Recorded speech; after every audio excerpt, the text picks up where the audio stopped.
Mr Acting Deputy Speaker, I rise today to speak on the centenary of the Armistice, and it is with great pride that I read the full-page ad feature in yesterday's Advertiser. The full-page feature in yesterday's Advertiser, 6 November, Letters from the Grave, being excerpts from the new book by Dr. Don Longo, Pens and Bayonets: Letters from the Front by Soldiers of York Peninsula, South Australia during the Great War.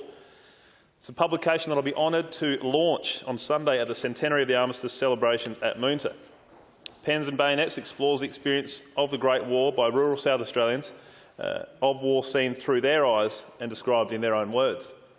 With genuine pride, reading the pages brings to life the specific voices of York Peninsula's soldiers, and includes a brief profile on each of the soldiers featured and a historical commentary regarding letters and correspondence during the war. This latest offering from the very talented historian Dr. Don Longo, who works for some 20 years at Adelaide University, is the culmination of supportive efforts of many in the electorate of Narungga, and the book itself is sponsored by the Moonta RSL and is dedicated to the memory of John and Hilda Klopp of Maitland, who, and I quote Don, taught me to love York Peninsula, a relatively easy task to undertake by the Klopps there, Mr Acting Deputy Speaker. The foreword is written by former member for Goyder Stephen Griffiths, who has a keen interest in local history and whose enthusiasm for his project Don credits as a reason the book was written at all. In the editor's notes, Don also attributes the book's creation to the York Peninsula Country Times and one of its journalists, in particular Rhiannon Koch, and I quote, "The book would not have been written had it not been for the interest shown by Country Times and its journalist Rhiannon Koch, nor would it have been possible had it not been for the enthusiasm of the then member for Goyder, the interests of the RSL Moonta sub-branch president Alan Halliwell, and the financial support of the state's Anzac Day Commemoration Council." As stated by Don, many in the electorate deserve thanks, also citing the descendants of the Peninsula soldiers, sailors and airmen who were generous with providing their time as well as their families' documents, artefacts and life stories. In recounting the origins of Pens and Bayonets, Don describes his wife Lynn guiding him around York Peninsula's townships in early 2014 as a significant catalyst to photograph the town's memorials to the Great War. At the time, he was working on editing the diary of Sydney Peter King of Coolarwerty and was interested in establishing a database of Peninsula volunteers in the lead-up to its publication at the Gallipoli Landing Centenary Commemoration in Kadina. Dr. Longo writes, "The commemoration was very successful, but it seemed to me in this century period of a war that changed the world like no other, it was important that the momentum and interest generated by the event should be maintained and that the Peninsula's contribution to it be remembered." Those who made the supreme sacrifice have never had a chance to have their stories told. To that end, he approached Kadina's York Peninsula Country Times with a proposal to publish a series of monthly articles consisting of letters from Peninsula soldiers under the broad rubric of News from the Front, and reports the newspaper was enthusiastic and so were its readers. And I can confirm, being one of those readers, that I was enthusiastically looking forward to it each fortnight. Don writes in his editor's notes, "Indeed, such was the resonance from the articles generated that Lynn suggested that I put the letters into a volume that would make them and the writers' stories more accessible to schools and libraries. I thought it a splendid idea. The rest is, as they say, history." There is great value too in quoting directly from the book's foreword from Mr Griffiths, which best sums up the new book on offer and the service as a historical record that it provides to today's populations in the communities of Narungga and towns across South Australia as a state. The penning of such history in this way, with the collection of actual letters written from local men serving on the fronts, brings to life very effectively the horrors of war, which can only serve as a reminder that we all must do all in our power to ensure such battles and subsequent loss of life does not occur again. I quote from the foreword from Mr Stephen Griffiths, "All of us have a story to tell. As a proud resident of York Peninsula, I'm excited by any opportunity for the efforts of those who have helped build our wonderful part of South Australia to be recorded in any way that gives others the chance to be aware of the challenges they faced and the opportunities they created for us today. Dr Don Longo, with the support of the Moonta RSL and SA's Anzac Commemoration Council, has created this book, a forum for some of the letters from sons of York Peninsula who served the Australian Armed Services in World War I to their loved ones at home, to be published. Communication options abound in the modern age, but imagine the challenges 100 years ago, with your son, brother, uncle or nephew on the other side of the world fighting in what we now know to be horrendous conditions, writing a letter home. It would take months for the letter to arrive, with the letter came connection with family that gave a belief that their loved ones were safe, and importantly, the needed hope that at the end of the Great War would bring them home. At the start of World War I in 1914, the Australian population was about 4.9 million. Of this, over 400,000 Australians volunteered to serve.